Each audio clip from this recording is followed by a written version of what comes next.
Pistons, every OEM, KTM and Husqvarna two-stroke come stock with a Vertex piston from the factory. Email sales@pivotworks.com to get a deal on a Vertex piston, two-stroke, four-stroke, whatever it is. They've got it high compression, GP style. If you're looking for a piston kit for your motorcycle, two or four-stroke, Vertex pistons will have you covered. They're bringing you our first guest of the night. This is the big winner from St. Louis, the talk of the pits, the talk of the sport right now. It's Kenny Roczen. What's up, man? How are you? What's going on? I'm really good, thank you. I knew you just called in a couple weeks ago, but dude, it's your first Supercross win in 3 years. We had to make it happen again. So thank you. Yeah, no problem. Of course. Lewis, did you cover Kenny in the GPs or no? No, I was like 11. You were gone by then? Okay. Yeah. I was with an air horn. Okay, all right. Yeah, all not right. quite the same thing. You have to excuse Lewis, though, Kenny. He's a huge Hurlings fan. Oh, so you can't do that to me. Yeah. You can't do that to me. I mean, I just read all your stuff on Hurlings, Lewis, all the time. I mean, I can't really write about Roczen considering he's not in GPs. Like, I guess. That doesn't really go with my GP coverage. I guess. So, anyway, Kenny, how's it feel, man? A couple days later. You there? Sorry, Steve. Say that again. Sorry, my thing just died. My headphones just died. Oh, Sorry. no problem. How do you feel a couple days later, man? Now that you've had it all sunk in. Really good. I mean, I feel awesome. And, you get and it makes you just want more. Like Headphone. We got. Hey, you there? Oh boy. What is the banging? Try Kenny again. What was that banging? His headphones definitely. He was definitely like on his headphones, and then the phone was super far away. So whatever it was because his headphones just died. Oh, like a Bluetooth thing. Yeah. Try him again there, Lone Wolf, please. You like how I threw you under the bus there? Yeah, straight away. Yeah, That's like good. that. Especially considering I've now got to go and interview him this weekend.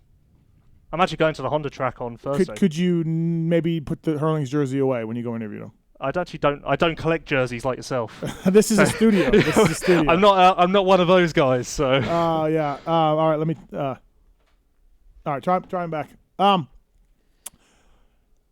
interested to see. Have you seen the track map for this weekend?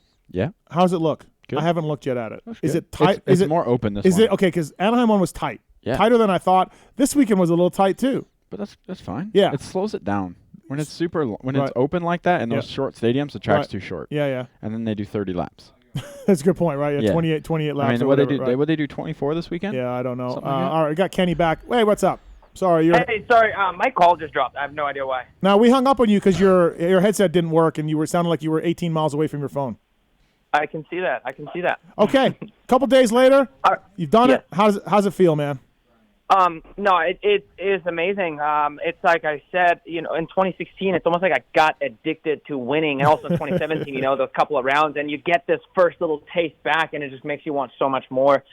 Having said that, we went back to work today. I was out riding and stuff, and felt good, and just trying to keep the momentum, the ball rolling, just trying to feel good on the bike all the time, and things like that. But I've gotten I don't know if other people or writers or whoever is sick of seeing my freaking face on Instagram and all over it's not like it's in my control, you know what I mean? But right. I feel like it's been kind of crazy just getting blown up on the phone, which is great, it's great. I've enjoyed it. I've enjoyed these last couple of days for sure. I think everybody was happy for you. Probably a few of your key competitors weren't, you know what I mean? But other than that, I think everybody in the pits was stoked that you got it done and wanted you to win, and you've come so close since your injury, of course. And so, it's a feel-good story, I think. That's why this race felt so long too, right? Like, yeah.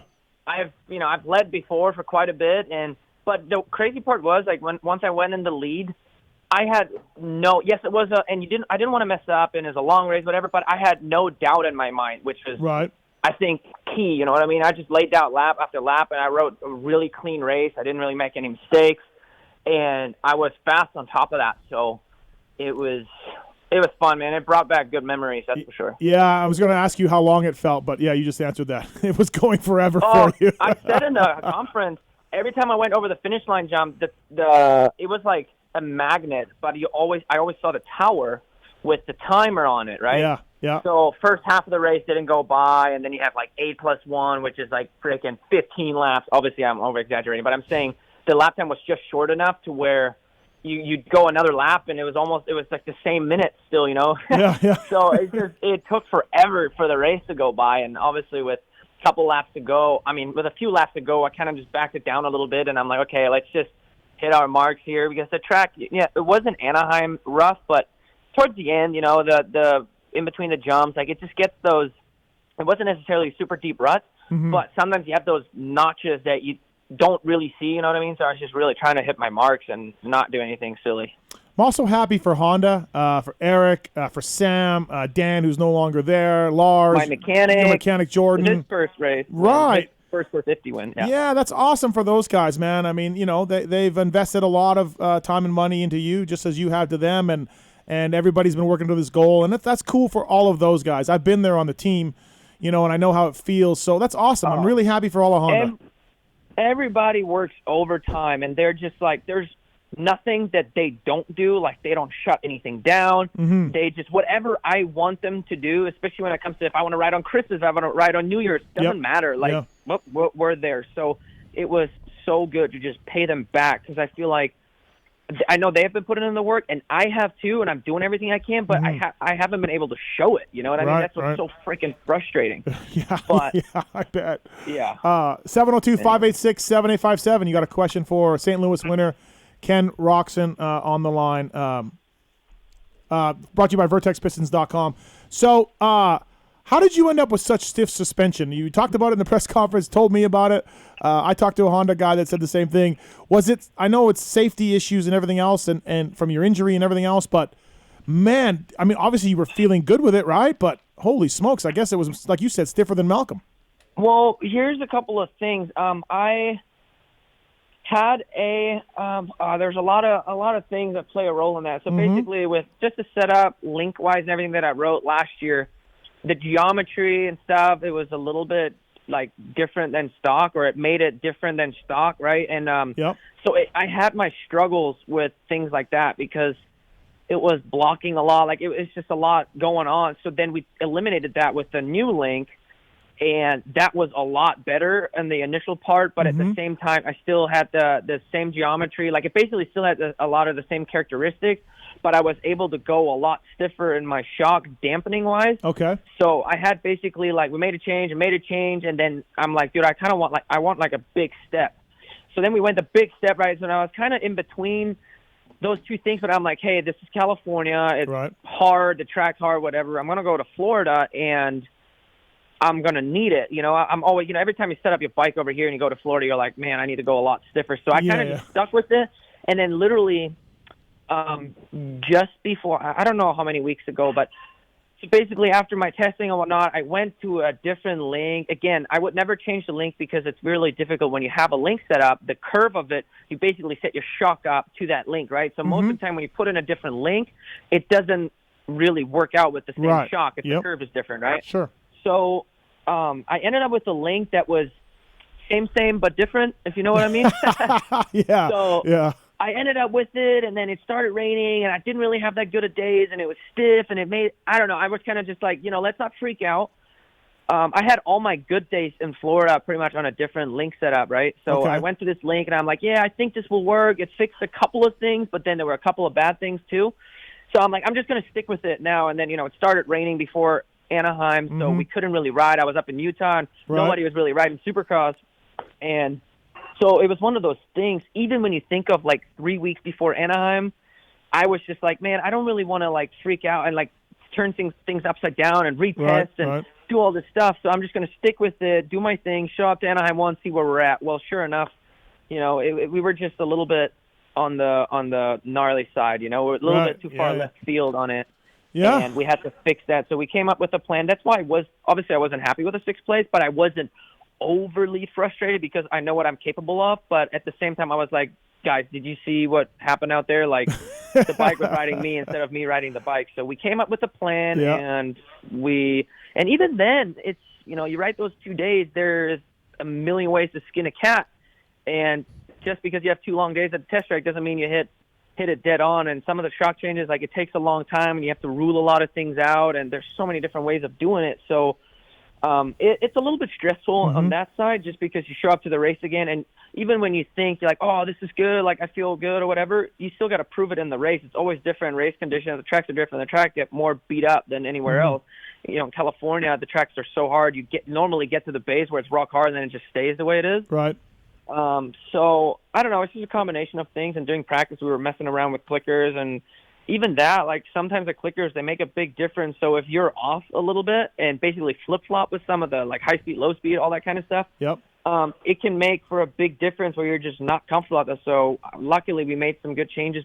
Actually, in the I don't know if it was the last practice, but going into the heat race, I basically went with another change and left it from then on. All right. Do you feel like you're truly comfortable now, or do you think there's still work to be done and like you can get your setup even better than this moving forward?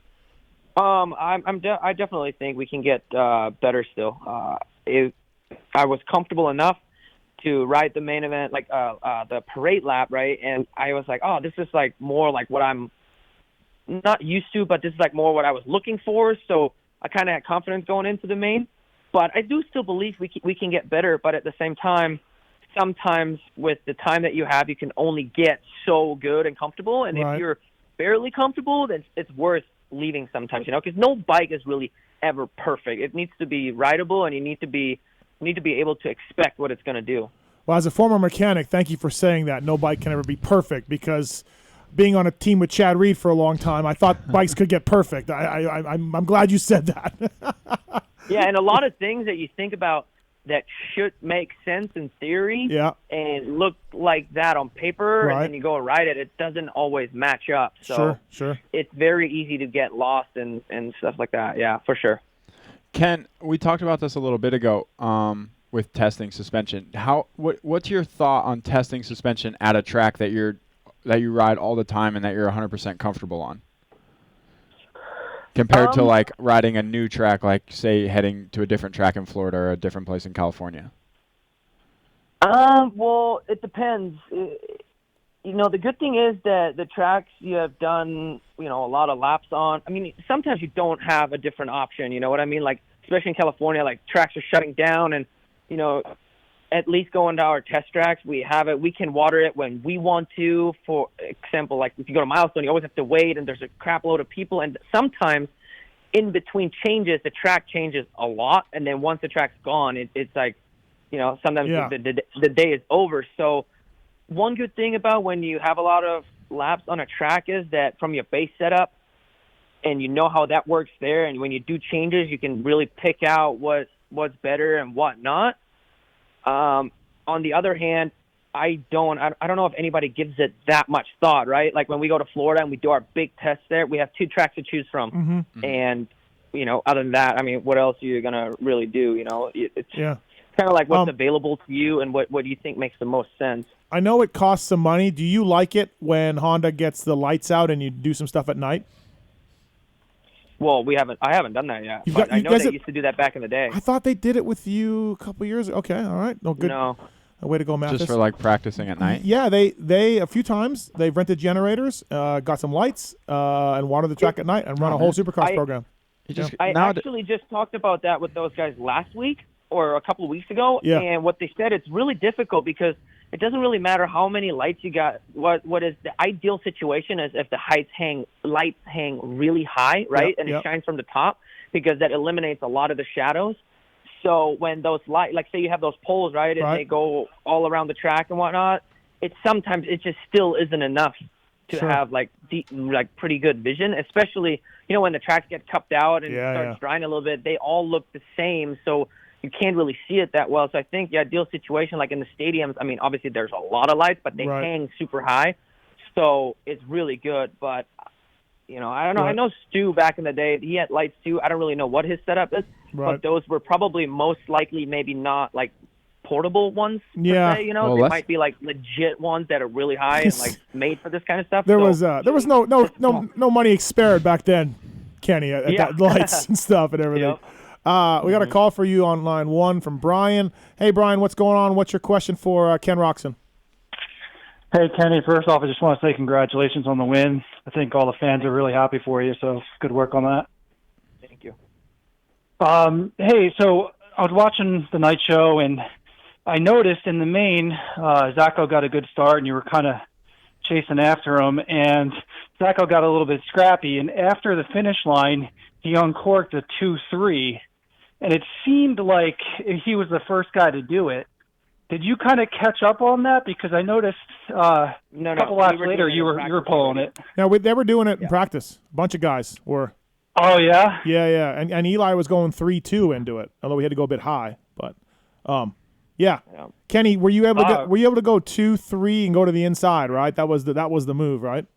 Yeah, I actually really like. So when you go 2-2 and then 1, it really throws off the rhythm throughout the entire track. I really like the 3 into that tunnel jump because it boosted you really high, and it was fairly easy. Like that's one of the jumps. If you come up a little bit short and case it, that's where a lot of crashes happen because you're kind of leaning right. So if you case it, it kind of steps out to the right. I really liked how that jump sets you up, and the good thing was I feel like they haven't done as good in the past. They really gave us a bit of a dirt bank to bank off of, right? Okay. Because sometimes they make it so thin to where that deteriorates, and then you're pretty much hitting like the metal on the bottom there. You know what I mean? That can cause flaps and stuff too. But I really like that section. I mean, in general, I actually really like the track this week, and I think it made for a lot of different rhythms and things like that. You know, I think it was really good. Yeah. So I'm noticing that the tracks this year seem so far a little bit more difficult and challenging for you guys, and I'm noticing guys making more mistakes and stuff. And from a fan's perspective, I think it just makes viewing a little bit more fun. But what's your perspective on that? Do you feel like the tracks are a little bit more difficult or technical this year so far? Or what do you think, Kenny? Do you like that? It's really difficult to say because it's really hard to always copy from track to track and get the same kind of thing. You know what I mean? Like, it really just depends. There's so many things to take in consideration. And I think as a track builder and the people that design the places, they try and do their best. And then they have something in their mind, right, to do a track, but then it doesn't play out the way they thought so. What I have noticed is that, and it seems like what they're going to do, some of the out-of-the-turn jumps are really close to the berm. And then on top of that, they're trying to slow the track down a little bit by building taller jumps, like higher and steeper, which for this weekend was good. And I mean, define safe, right? Nothing is ever really safe, but at the same time, it makes it gnarly when you look at the track, because I said the same thing, actually. There were a couple of these 5-footers. I'm like, dude, they get bigger and bigger every single year. It's insane. And even this weekend, were you on track walk, Steve? Yeah. You do track walk, right? And everything just looks massive, right? And tall. And I'm like, dude, what the heck? Well, even Cade, the 2 doubles across the start line, those are just triple length, or were they? Yeah, they were triple length. I think so, yeah. But dude, they look gnarly. But even you're talking about the 5-footers, like out of the first turn on the very first lap, you went double and then big to big. That big to big was insanely massive. Like those 5-footers were easily close to 6-footers. Right. It was. You know, it was tough because they put these little knuckles on the inside, right, where we kind of like hop over the first one. But if you roll that one, they make it just big enough to where it kind of throws things off a little bit, right? And then you jump that little double, but that little double is really hard to judge that way. So sometimes you'll come up like a little bit short, right? And then I've noticed with that 5-to-5, if you come up a little bit short, it was almost impossible to make just because that thing shot you so high. Oh, my teammate cased it so bad on a 250. It was so bad. If you don't jump that double perfect beforehand, you literally have to give it everything. It was like almost impossible to overjump pretty much. Well, Cage, you almost went 4 right at the end of that. 4 out. 4 out. See, it took me longer than I should have to go like on the inside how we like stepped over, double, and then 3-3-1. The one time I went to 3 out and I boosted it a little too much and I bashed the face off the bars on the very last one. And there were some big rhythms. I mean, you know what I mean? Like even that last 3, like you were saying, it was, I don't know, it was long for some reason. Do you think you kind of have to give her the berries? Do you think someone could afford that? I think it was stewable. It may have been stewable, but I don't know. That's like one of those things. I think a lot of things are possible sometimes, but it's not. It doesn't really make sense to do. I asked the other Stu if he could quad out, and he said it is stewable, but I don't know if you make the turn. That's what Malcolm told me. That's the thing. Right. Yeah, that's what I'm thinking too. But, and it's honestly, it's kind of crazy because you do track walk, right? You do press day in the first practice, and the more we ride it, the more they fix it. It kind of it's not much, but it does get a little bit more a race groove, and it gets a little bit more round and a little bit more raceable. Right. That sometimes helps with just, think or picturing yourself like trying to quad something. And, in the beginning when everything's big and steep, like there's so much more room for error. If you case something, it's pretty much over. Like they build it so big and so steep that if you case something, it ain't fun. How hard was the 4 over the table? Or not at all? I don't think it was that bad. No? It really depends on the turn before. Right. You kind of have to get it clean, and you have to stretch it, but it was good from people doing it and kind of taking off the edge. You know what I mean? So it kind of got racy. Even you could almost come up short a little bit, but then still go for the next triple. I liked it. How many times do you talk to the Dirtworks guys, or do they come to you? I know that Chad talks to them a lot, but Chad's always trying to get his own thing going for the track. Yeah. How often do you talk to those guys in the course of a day, or how often does Prater or Mewey come to you? I talk to them actually during press day, and then if they see me in between practice sessions, they'll come up sometimes. Okay. But Yep. I always try and keep it reasonable. Like I try not to be too picky because in the end we're racing and things got to be. Only if there's something like really insanely sketchy or something freaking crazy, I'll tell them like, dude, that is insane and it can't be like that or whatever. Right. But in general, I don't ever really have that much to bitch about. And like I said, unless there's something really bad, but most of the time it's like, dude, this turn, like actually during press day, they left some of the berms really loose and it made for some really shitty lines just because the top, it's almost like it gets broken off underneath the tough block. You know what I mean? So then the dirt falls down and it gets blown out at the top and then you have this hook in there. Like it makes for shitty turns. So it seemed like they filled it in at one point and got it a little bit more like tighter packed up top, and it's better that way. Anaheim 1 had some shitty turns. Oh my god! But that's good because when they get shitty, Sorry, I said when they get shitty like that, it slows it down a lot. Like it makes the rhythms more difficult. But when the track gets slower, it's better in the main because not one of us want to go out there and do 25, 30 laps. Right. They'd rather it be right around a minute and do 20. Right. Yeah. Yeah, no, I'm with you, but it was so insane. I mean, we were turning off the bottom of the bolt turns. I'm like, what the heck? Like, I feel like I could have, I don't know. It was just, it was a really oddly, I think in general, the track in Anaheim was super weird. The start of the rhythms were so close to the turns, and then, they pulled the whoops before the tunnel jump all the way into the turn. It was super weird. It had zero flow, and even the first set of whoops, the bigger ones, they were also going all the way into the turn, and there was nothing you could do but go inside and like single. It was shitty. Hey, this Adam Cianciarillo kid, it's pretty good, Kenny. He's got some speed, doesn't he? He's got some speed. I said, I'm one of these media experts, of course, quote unquote, Kenny. And I was like, I don't think he'll win a race. Like, it's tough. These guys are gnarly, and it's going to take him a year or whatever. And look, he doesn't have a win yet through 2 rounds. So technically I'm correct, but it's coming, man. This guy's been impressive.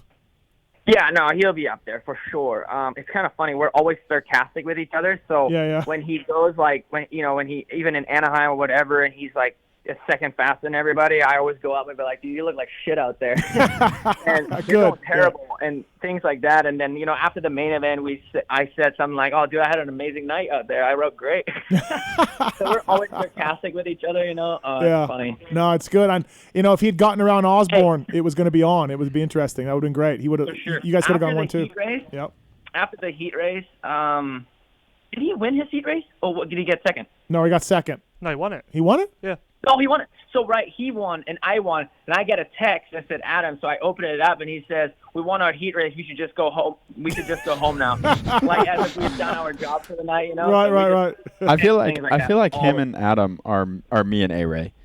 Just, like, on totally different levels. Like, completely give each other so much shit, and then can battle it out, and then still be like buds. And not have any problems, right? Yeah, exactly. The whole...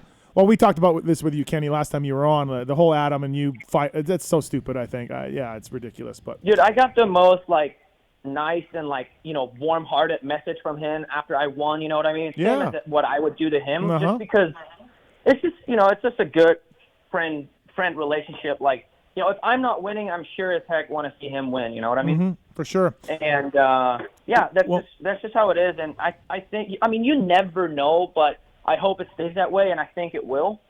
So we're just genuinely happy for each other because I think, like I said before, I think we went through similar struggles. Right. With, he was injured a lot at one point and just, Yeah. going from first to 18th and outdoors, and that's like how I felt pretty much. So I feel like we've gone through a lot of the same things, and we have some of the same feelings and know. So we just have a good relationship. So we joke around a lot, and I think it keeps it light and fun. Ken Roczen on the PulpMX show, presented by Motorsport.com and Fly Racing, brought to you by Vertex Pistons. Kenny, look, you're not a guy to sit here on the phone and make some grand proclamation that you're the man and you're back and everything else, but I gotta think this is so big. You don't lack for confidence anyways. You don't become a world champion and a national champion without having confidence, but this has got to be just everything you need to maybe get on a roll here.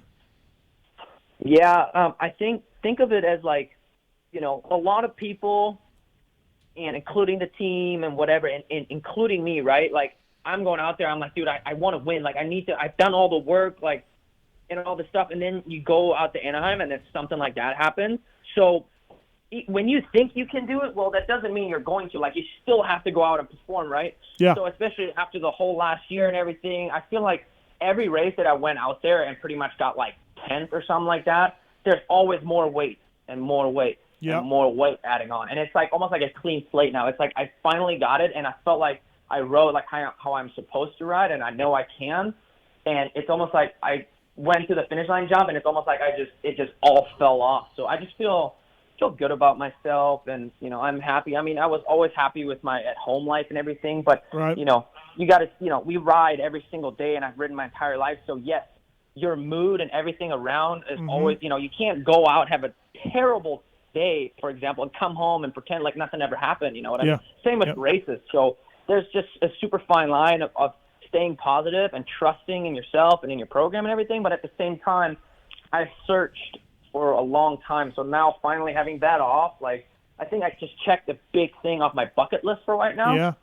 And, coming from here on out, like, I'm going to try and do the same thing. Like, I want to go out there and enjoy, but I'm hungry for more. And I think that's kind of like what I needed. Because at one point, I still wanted to win and everything, but, then you think, I'm like, dude, I don't know. Like, I've been so far away from winning that I had something like drastically need to change for me to even be able to be up there. You know what I mean? Yeah. So, well, I was on the flight back with Oscar, and I just said, Kenny just needed to change one thing, Oscar.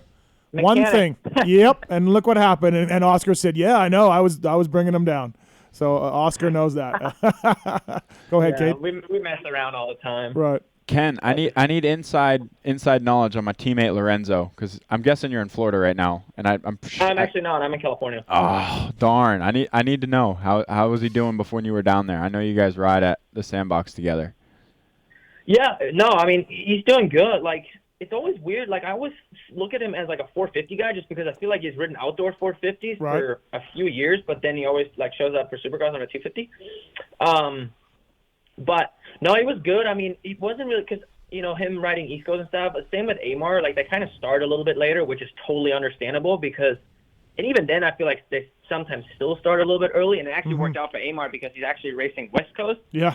But so it was early for him. And then, I think there was like a bigger get off at one point. So he had to take a little bit of off time and whatnot. But in general, we have a cool crew out there to ride with Chiz and everybody, So I'm excited to see him like race now or soon, and see him riding soon. I haven't been around him for a few weeks or quite a few weeks now. Right. I love talking to Amart after the race, Troll Train. He's always like, every time something, he's like, I don't know why I did that. I'm an idiot. I'm so stupid. I'm an idiot all the time.